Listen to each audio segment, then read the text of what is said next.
Hi hello வணக்கம் வந்தனம் நமஸ்தே நமஸ்கார். இன்னைக்கு இந்த வீடியோவில் நோக்க போகிறது முடிஞ்சால் சிரிக்காமல் பாரு, சிரிக்காமல் முடிஞ்சால் கேளு. நிகழ்ச்சி மட்டும்தான். நம்ம இது வரைக்கும் போட்ட ஷார்ட்ஸ் கலெக்ஷன் எல்லாம் மொத்தமாக சேர்த்து ஒரு ஃபுல் லென்த் வீடியோவாக ரெடி பண்ணியிருக்கேன். எல்லாருக்கும் பிடிக்கும்னு நினைக்கிறேன். ஆரம்பிக்கலாங்களா?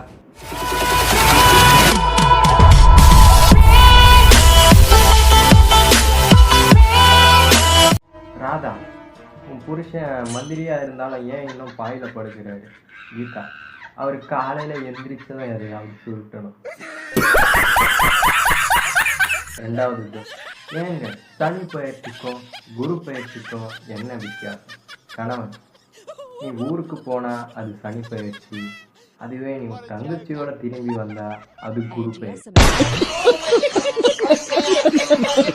என்னடா உன் அம்மா காலையில இருந்து பேசாம இருக்கா? மகள், அம்மா லிப்ஸ்டிக் கேட்டாங்க, நான் தெரியாம ஃபெவிஸ்டிக் கொடுத்துட்டேன். இந்த பாருமா, இங்க தான் பசங்க எல்லாருமே அழகா இருக்காங்க. உனக்கு யாரை பிடிக்குதோ சொல்லு, அவங்கள கல்யாணம் பண்ணி வச்சிருக்கேன். தங்கை, அண்ணா எனக்கு இப்போ இந்த மெசேஜ் படிக்கிறவங்கள தான் கல்யாணம் பண்ணிக்கணும்னு ஆசையா இருக்கு. நீங்க கல்யாணம் பண்ணிக்கிறீங்களா? தம்பி, ஆண்களுக்கும் தலைமுடி கொஞ்சமா வளருது, பெண்களுக்கு மட்டும் ஏன் தலைமுடி அதிகமா வளருது? செடியா இருந்தாலும் முடியா இருந்தாலும் களிமண் எங்க அதிகமா இருக்கோ அங்கதான் வளரும்னு சொன்னா துப்பிட்டு போறேன். போதைப் பொருட்கள் பட்டியலில் செல்போனையும் சேர்க்கணும். 1 மணி நேரம் பார்க்கலன்னா கூட கை காலெல்லாம் நடுங்க ஆரம்பிச்சிருது. கல்யாணம் ஆகுற வரைக்கும் பொண்ணுங்க ஒல்லியா இருக்காங்க, கல்யாணத்துக்கு அப்புறம் குண்டாயிடுறாங்க. அது எப்படின்னு நடக்குது? அடை, அதெல்லாம் அப்பன் காசுக்கும் புருஷன் காசுக்கும் உள்ள வித்தியாசம் தான். வாழ்க்கையில விழுந்து எழுந்திருக்கிறத விட காலையில 6 மணிக்கு தூக்கத்துல இருந்து எழுந்திருக்கிறது இருக்குது பாருங்க, அந்த கஷ்டம். ஏன் அந்த கஷ்டம்? அனுபவப்பட்டவங்களுக்கு தான் தெரியும். இதுவும் அனுபவப்பட்டவங்க டேக் பண்ணுங்க, கமெண்ட் பண்ணுங்க. ஓனர் திட்டும் போது கோபம் அருவி மாதிரி கொட்டுது. ஆனா வாடகை வீடு, கரண்ட் பில்லு, மல்லிகை கடைக்காரன் பாக்கி, வட்டிக்காரன், இதெல்லாம் நினைக்கும் போது வர கோபம் கூட டக்குன்னு நின்றுடுது. ரெண்டம்புல கறி இருக்கு, மீன் குழம்புல மீன் இருக்கு, அப்ப பிரியாணில பிரியாதானே இருக்கணும். ஏன் கறி இருக்கு? அப்ப அதுக்கு பேரு கரியாணி தானே. கரெக்டு தானே? உங்களுக்கு என்ன தோணுது? கமெண்ட்ல சொல்லுங்க. செல்லம், உனக்கு தீபாவளிக்கு சேலை எடுத்து தரவா இல்ல சுடிதார் வாங்கி தரவா? மனைவி, உங்களுக்கு எது துவைக்க ஈஸியா இருக்கோ அதே எடுத்துக்கணும். எத்தனை கணவன்கள் போடும் பெண்கள் அனைவரும் ஆண்களையே டீ போட கிச்சனுக்குள் அனுப்புகின்றன. இன்றைய டா நாளைய டி, இதுவே காலப்போக்கில் டாடி என குழந்தைகளால் அன்போடு அழைக்கப்படுகிறது. நம்ம ஆளுங்க கேட்காமலே உதவி செய்யறது 4 விஷயத்துலதான். சார், சைடு ஸ்டாண்ட் எடுக்கல, பைக்ல ஹெட்லைட் எரியுது சார், இந்த ஏடிஎம்ல பணம் இல்லை சார், தெருமுக்குல போலீஸ் பிடிக்குது. ஆளுங்க கேட்காம இது மட்டும் தான் பண்ணுவாங்க. எங்க பையன் என்ன படிக்கிறான்? இன்ஜினியரிங் முடிச்சுட்டான். அடுத்து என்ன செய்ய போறான்? ஏதோ அரியர்னு ஒரு மேல் படிப்பு இருக்கான், அதை படிச்சுட்டு வேலை கிடைக்கும்னு சொல்றான். வேலை கிடைக்கும்னு சொல்றான். நல்ல கதையா சொன்னீங்க. பாவம், யாருக்கு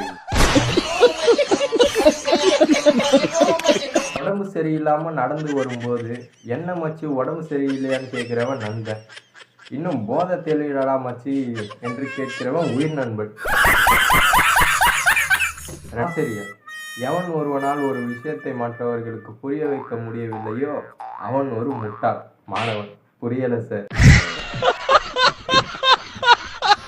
சாமி, நிம்மதி கிடைக்க எங்க போகணும்? டவர் கிடைக்காத இடத்துக்கு போ. டவர் கிடைக்காத இடத்துக்கு போங்க, நிம்மதியா. அண்ணன், அவனை ஓயாம அழிச்சிட்டே இருக்கீங்க. அண்ணன், சோப்பு போட்டு கை கழுவுனா கிருமி செத்துருன்னா அதே சோப்பு தண்ணியை குடிச்சா உள்ள போன கிருமி சாகாதுன்னு கேட்க. யாரும் ட்ரை பண்ணாதீங்க, அப்புறம் கிருமி சாவாது, நீங்க தான் செத்துருவீங்க. பிறர் அன்புக்கு ஏங்குவதை விட பிரியாணி சாப்பிட்டு தூங்குவதே மேல். எப்படிப்பட்ட வரிகள்! மக்களே, பிற அன்புக்கு ஏங்காதீங்க. பிரியாணி சாப்பிட்டு சிம்பிளாக தூங்குறீங்க. அப்படிதான் சொல்லுவேன்.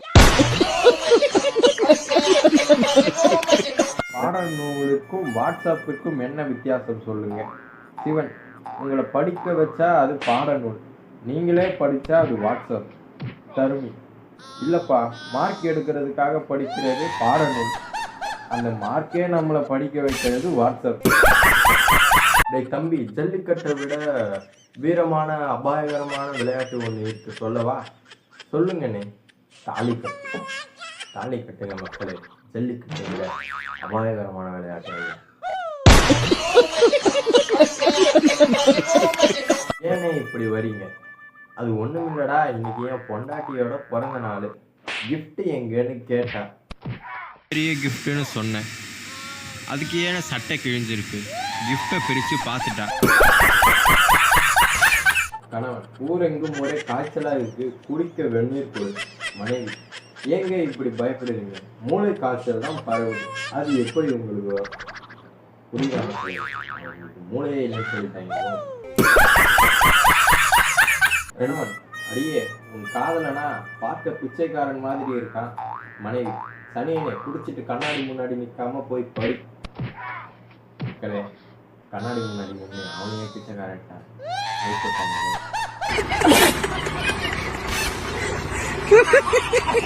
பேஷண்ட், டாக்டர், எனக்கு தான் எதுவுமே இல்லையே, அப்புறம் ஏன் என்ன ஐசியூல வச்சிருக்கீங்க? டாக்டர், உனக்கு எதுவும் இல்லைன்னு யார் சொன்னது? உனக்கு தாம்பரத்துல ஒரு பிளாட்டு, அண்ணா நகர்ல 2 பங்களா இருக்கே, எல்லாம் எனக்கு தெரியும், பேசாம படு.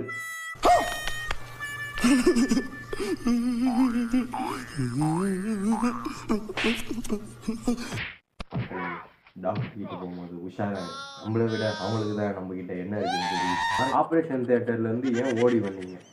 நர்ஸ் திரும்ப திரும்ப சொல்லிட்டே இருந்தா, உணர்ச்சி வசப்படாதீங்க, பயப்படாதீங்க, தைரியமா இருங்க, இது சின்ன ஆப்ரேஷன் தான். ஆமா, அதுல என்ன தப்பு இருக்கு? உங்களுக்கு ஏன் இத்தனை பயம்? அவர் சொன்னது டாக்டர் கிட்ட. கொரோனா பாஸ் ஆகி வந்த டாக்டர் இருப்பாங்க.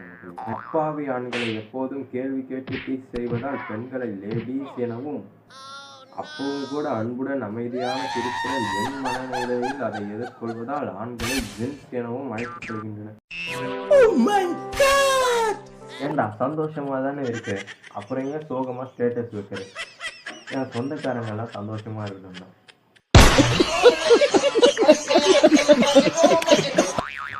நீங்களும் ட்ரை பண்ணுங்க, சொந்தக்காரங்களையும் சந்தோஷப்படுத்துங்க. மழை, நான் எப்போ வருவேன் எப்படி வருவேன்னு யாருக்கும் தெரியாது, ஆனால் துணி துவைச்சி காய போடும்போது கரெக்டாக வந்துடுவேன். ஆமாம் மக்களே, இதனால கஷ்டப்பட்டவங்க யார்? கமெண்ட் பண்ணுங்க, மறக்காம ஃபாலோ சப்ஸ்கிரைப் பண்ணிக்கோங்க. பாய்.